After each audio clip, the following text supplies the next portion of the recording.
Wanted to share some thoughts as I'm driving back from Tri-IT in Chapel Hill. I learned a lot today. It was a great experience to meet people at other libraries across the state, learn of what other concerns and issues universities are facing, things that they're doing, what initiatives are important to them, as well as being able to share what we're doing at Wake.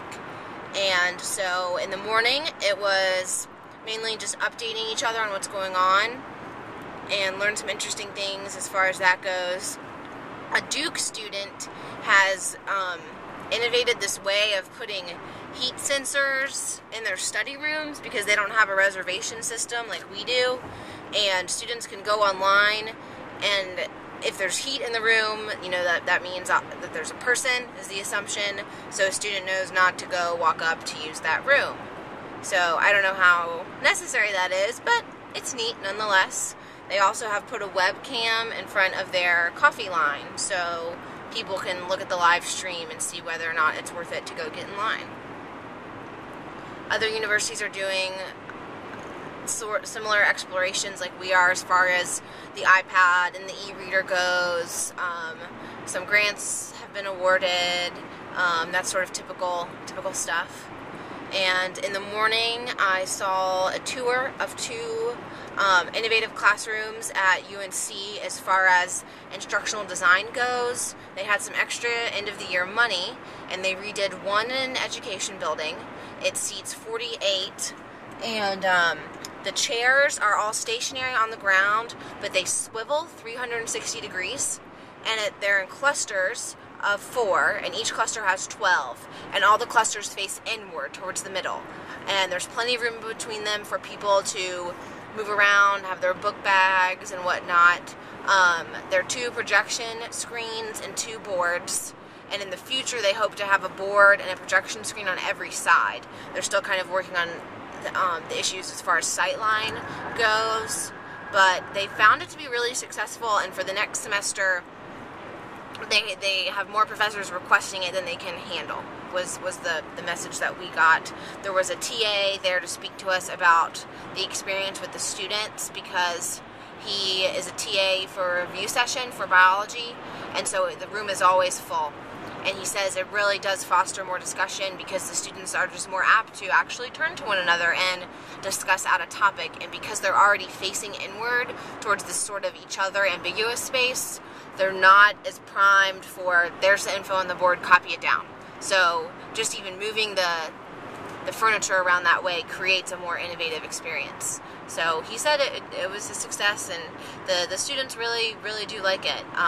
Everything from they performed skits on how a cell works to each other to just working on teams, because you can turn in a group of 4, a group of 8, or a larger group just so easily. Then the other room we saw was for physics, and it was modeled after something that was already done at NC State, and it was more large round tables that seated about 9 students each, and the tables were 7 feet in diameter. And they all actually had power stations within the tables. So apparently that was a major expense, but one that's been worth it. We actually mentioned power in the previous room I talked about, and power was not, they couldn't afford that in the budget, but in the future it'd be neat if, you know, every chair had a power strip right under it or something that you could just plug into. The next thing that we did was I attended synchronous online training, and so a gentleman who actually works for Chapel Hill but lives in Texas spoke to us via Illuminate and evaluated that program and then how he conducts his training sessions. So I found that really interesting, in particular because of what I've been doing with WebEx and the WebEx pilot.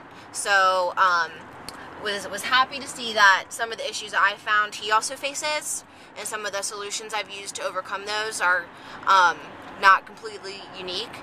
So that was good, and then to also see some other techniques that he uses as far as recording goes, and then not always sharing video. They do not use the phone feature with it, so I found that interesting. They always talk over the internet. And then whether he puts when people are training, depending on what it is, sometimes he asks them all to be in a room together, and then sometimes he has them all be separate. So I thought all those sort of things were just really interesting to hear about. Then after that, I was in a breakout session on mobile devices and mobile computing.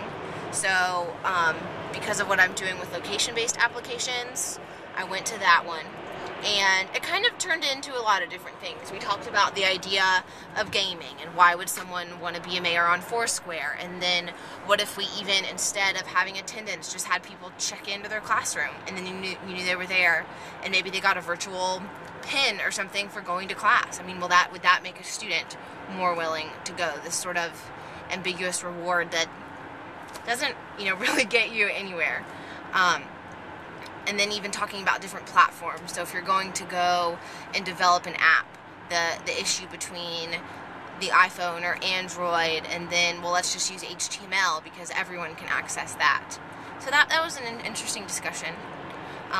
One thing I liked learning about was at Duke, they were abroad in Vietnam and Nicaragua, and students used SMS to text in information. And so I suggested that'd be neat if along with that they include a hashtag, or they sent their SMS to Twitter, and then that could be a neat way to capture and store that information at one time. Then I went to another breakout session on student multimedia projects. So that was neat. A lot of libraries and schools are having issue with how are we going to store all these video files, which was good to hear, and no one really has a good solution yet, because the thing about YouTube is it's public. And for instance, one school's medical library, they can't post all their videos up because of patient confidentiality. So different issues that people face and different things you have to think about. Was good to know, and then also learning what people do in their computer labs, how they store files while people are working on them, or tell the students, no, you have to take care of that on your own.